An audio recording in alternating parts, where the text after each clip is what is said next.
Bonjour. Depuis quelques semaines, je reçois et je collecte des informations de médecins ou autres sur un sujet qui nous inquiète tous, j'en suis sûr. Il s'agit des ondes électromagnétiques et de leur rapport avec bon nombre d'anomalies, voire même de maladies. Je ne suis pas un spécialiste du tout, je suis juste un consommateur d'aujourd'hui avec des enfants qui sont accros aux tablettes et je m'inquiète surtout beaucoup pour mon fils qui a 14 ans et qui passe des heures et des heures à jouer sur ces maudites tablettes avec cette maudite PS4. Et ce qui m'inquiète aussi, c'est de savoir que aujourd'hui, tous les appareils électroménagers que l'on achète à partir d'aujourd'hui et ceux à venir seront tous connectés dorénavant. Et donc, ça veut dire que plus aucune pièce de nos habitations ne va être épargnée par le Wi-Fi, le Bluetooth, le CPL, le 4G, etc.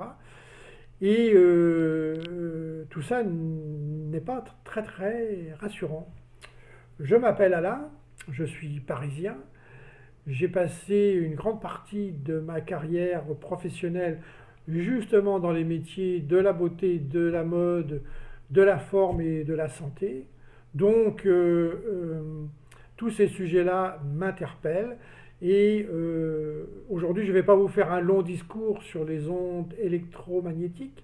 Ce que je vais faire, je vais vous présenter quelques infos qui me paraissent plus importantes, enfin qui donnent à réfléchir plutôt, ça va être plutôt ça.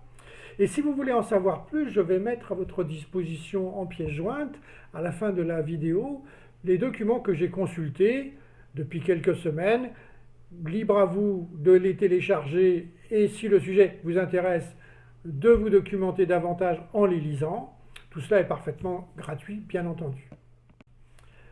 L'OMS a publié en 2011 un rapport classant les ondes électromagnétiques dans la catégorie 2B, qui est celle des agents cancérogènes possibles pour l'homme. La conclusion ne repose pas seulement sur des seuils chiffrés, mais sur la qualité des preuves scientifiques. Les preuves formelles d'une augmentation des tumeurs cérébrales ou de tumeurs de l'oreille interne du fait du téléphone portable sont limitées, selon l'OMS, et très insuffisantes pour les autres types de cancers. L'association entre ces tumeurs et l'usage du téléphone portable est donc claire, mais la relation de cause à effet n'est pas solidement établie.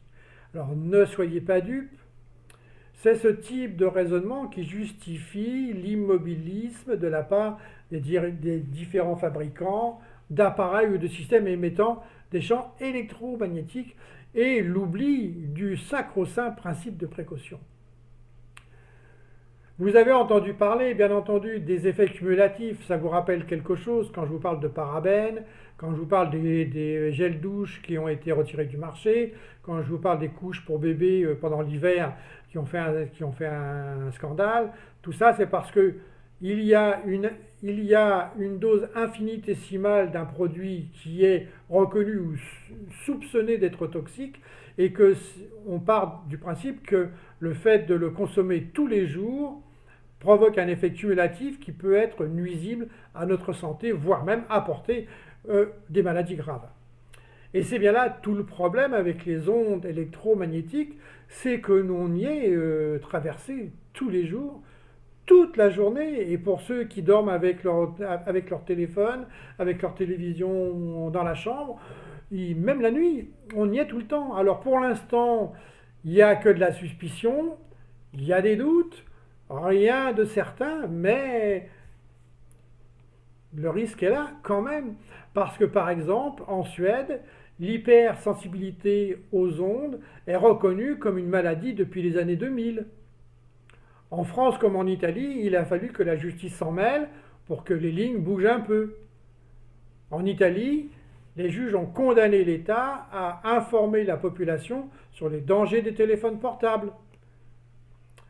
En France, faute de loi, c'est à la jurisprudence de mettre en place un véritable droit des ondes.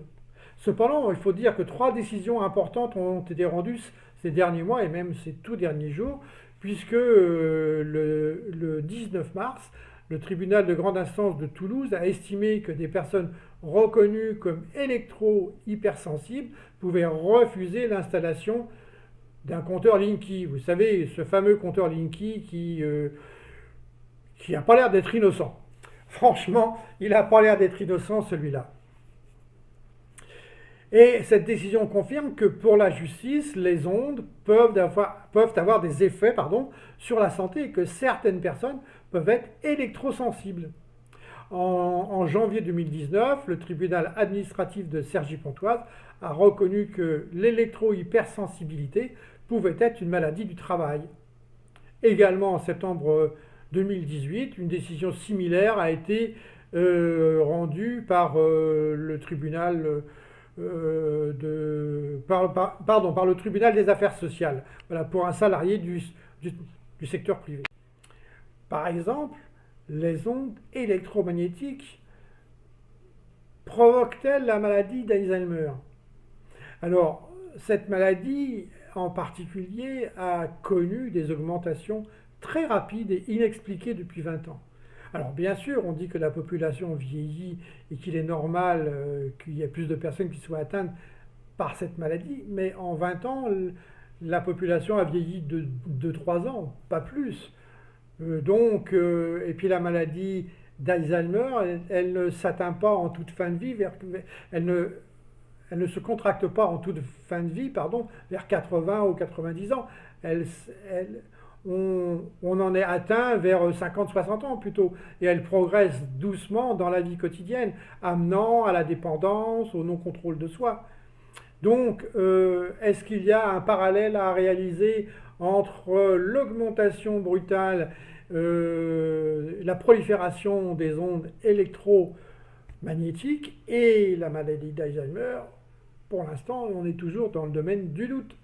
Et pour les enfants, par exemple, il y a une explosion, on peut dire, une épidémie d'hyperactivité chez les enfants, on va pouvoir dire comme ça, une épidémie d'hyperactivité qui perturbe des classes entières parce que les enfants qui sont atteints de cette anomalie sont en agitation constante, ils sont inattentifs et ils perturbent les classes, mais ils sont surtout de plus en plus nombreux. Alors, est-ce que ces troubles de l'attention enregistrés ces dernières années suggèrent qu'un ou plusieurs changements environnementaux peuvent être impliqués? Les études montrent également que vers la fin de la période prénatale, le cerveau en développement est particulièrement sensible aux effets des champs électromagnétiques. Comment s'en protéger? Nous sommes cernés de toutes parts par les ordinateurs, les tablettes, les téléphones, les réseaux Wi-Fi, le Bluetooth, le CPL, la 4G, les antennes relais qui sont sur les toits des immeubles à côté de chez nous, qui nous bombardent d'on ne sait quoi. Voilà, on est vraiment dans un environnement totalement pollué et prenons bien conscience qu'il s'agit d'une pollution totalement nouvelle qui n'a pas beaucoup plus de 30 ans, avec surtout une forte poussée ces 20 dernières années. Et pour l'instant, tout le monde nous dit qu'on risque rien. Enfin, c'est un peu comme le nuage de Tchernobyl qui s'est arrêté en 85 ou 86, juste à la frontière de la France. Incroyable, on a eu un pot terrible, quoi. Et là, qu'est-ce qu'on nous raconte? Rien du tout. On nous dit qu'on risque rien, ou on ne sait pas. Alors, avant d'envisager des systèmes de protection particuliers, gardez à l'esprit qu'il y a des mesures élémentaires de prudence, comme par exemple ne pas mettre à la disposition des enfants de moins de 3 ans ses tablettes, son téléphone pour qu'ils fassent des jeux, parce que les enfants de moins de 3 ans sont particulièrement vulnérables aux ondes électromagnétiques, et de limiter les emplois jusqu'à 7 ans. Éviter autant que possible, bien entendu, c'est pas simple, à la femme enceinte d'utiliser ces appareils le plus possible. Il y a une chose, par exemple, qu'on peut éviter facilement, une question de discipline, éviter de téléphoner en marchant ou en voiture, parce que lorsqu'on se déplace, la puissance du téléphone qui est en constante recherche de réseau est à ce moment-là à son maximum. Si vous mettez le téléphone à l'oreille, changez d'oreille, ne téléphonez pas toujours avec l'oreille droite ou avec l'oreille gauche. Voilà, ça évitera que les ondes passent toujours par le même endroit. Et ne collez pas l'appareil sur votre oreille, laissez un espace. Utilisez le plus possible le mode haut-parleur.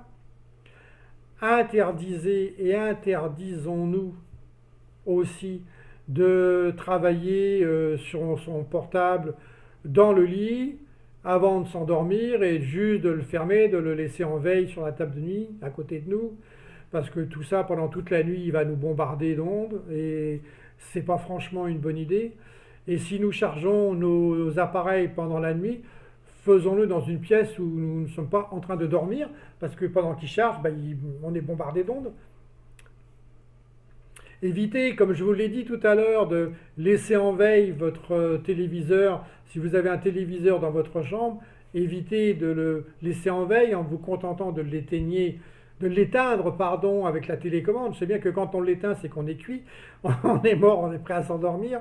Et s'il faut se lever pour l'éteindre, moi je préconise même mieux que ça, c'est que tous mes appareils, l'ordinateur sur lequel je suis en train de travailler, la télévision, la box, tous sont reliés à la prise, ne sont jamais reliés à la prise de courant directement. Il y a toujours une prise multiple avec un interrupteur à la prise multiple. Et non seulement j'éteins l'ordinateur vraiment, je ne le laisse pas en veille, je l'éteins, mais également j'éteins la prise multiple qui est en intermédiaire avec la prise de courant. Même chose pour ma box, il y a une prise multiple en intermédiaire. Même chose pour le téléviseur, il y a une prise multiple en intermédiaire et j'éteins les deux. Voilà. Alors je vous remercie de votre attention. Je vous rappelle, je mets les documents que j'ai consultés, enfin pratiquement tous, parce qu'il y en a qui se recoupent, donc je ne vais pas tous les mettre, mais je les mets en pièce jointe. Vous pouvez les télécharger, les consulter gratuitement. Si le sujet abordé aujourd'hui vous a plu, n'oubliez pas de liker, ça fait tellement plaisir de voir que le temps qu'on passe à travailler pour donner des informations est utile à quelqu'un, à quelques personnes. Abonnez-vous donc à la chaîne. La prochaine vidéo sera faite dans quelques jours. J'ai déjà le sujet, c'est se soigner par les plantes en mangeant correctement. Ouais, ça va être le prochain sujet. J'espère que vous avez passé un moment agréable et instructif. Je vous souhaite une très très bonne journée et à très très bientôt. Au revoir.